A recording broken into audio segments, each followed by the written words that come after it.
In what sense is working within genre liberating for me? In the counterintuitive sense, referring back to form. And I have to give credit to John Langan, my friend, the writer. He said, don't look at form, whether it's literature, poetry, whatever, as being a straitjacket or handcuffs or anything like that. It's like your home base. It's your point of departure. You imagine it's a pillar. You could just walk around it for the entire story or film or music, whatever you're creating. But it's also something kind of like that beacon. It's back there blinking. If you wander too far, you can still see it over there.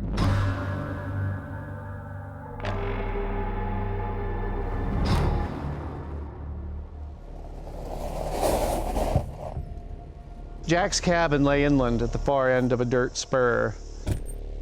He smiled and gestured at the woods. Just you, me, and the trees. I got nothing better to do than help an old pal in his hour of need. I hope you've got a plan, I said.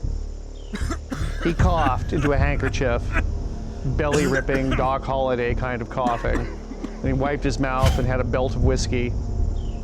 Graham's powerful. He's a spirit or a monster or what the fuck ever. But he's new on the job, right? That may be our ray of sunshine.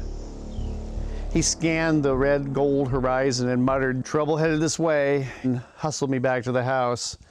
We locked and shuttered everything and took positions in the living room. He with his shotgun, me with my pistol and dog.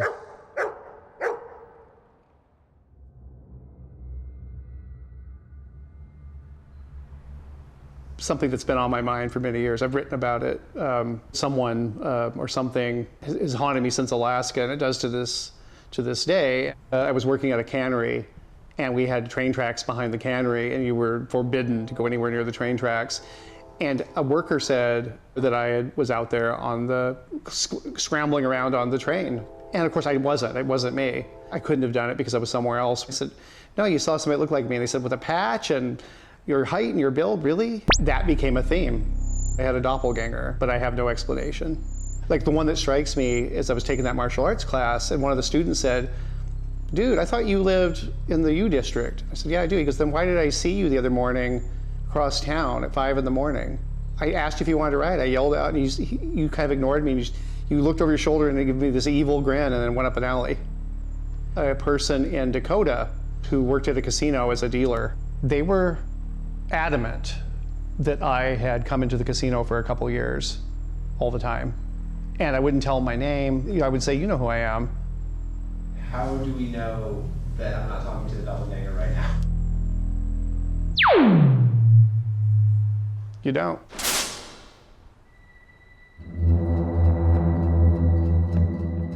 The horn bellowed right on top of us. Glass exploded. Wood splintered. Doors caved in all over the house.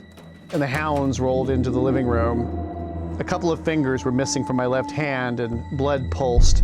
It didn't hurt. Didn't feel like anything. My innards glistened in the cold air. That didn't hurt either. The huntsman had entered the fray. He approached, shuffling like a seal. Jack staggered from the smoking ruins of the house. He appeared to have been dunked in a vat of blood. He held his shotgun in a death grip. "The bell tolls for you, Stevie," he said, and blew off Graham's left leg. I made it to my feet and scrambled backward over the flaming wreckage of coffee tables and easy chairs.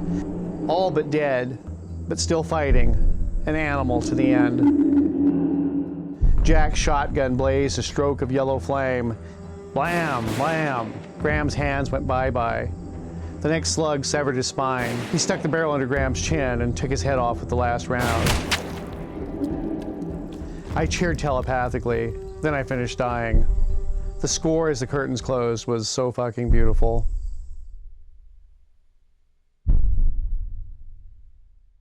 It started before I actually went to the hospital.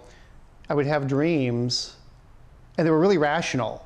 It would be as if I were talking to my wife, and she'd say, "Oh, if you just sleep on your right side for a couple hours, it'll all drain out and you'll be fine. Just do that." And I would remember these conversations after I woke up as if they had actually happened. The dreams were so vivid, they could literally be me sitting here reciting this stuff and then find out I'm dreaming later and that this never happened. And what was ominous about it, and what was really disturbing, is that, like I said, it's not like a vividly recalled dream that was real at the time.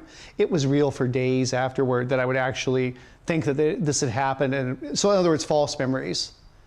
My mind was literally doing anything it could to keep me calm, you know, to rationalize what was going on. There were things happening at different levels. You know, on some level, I was just a dying animal.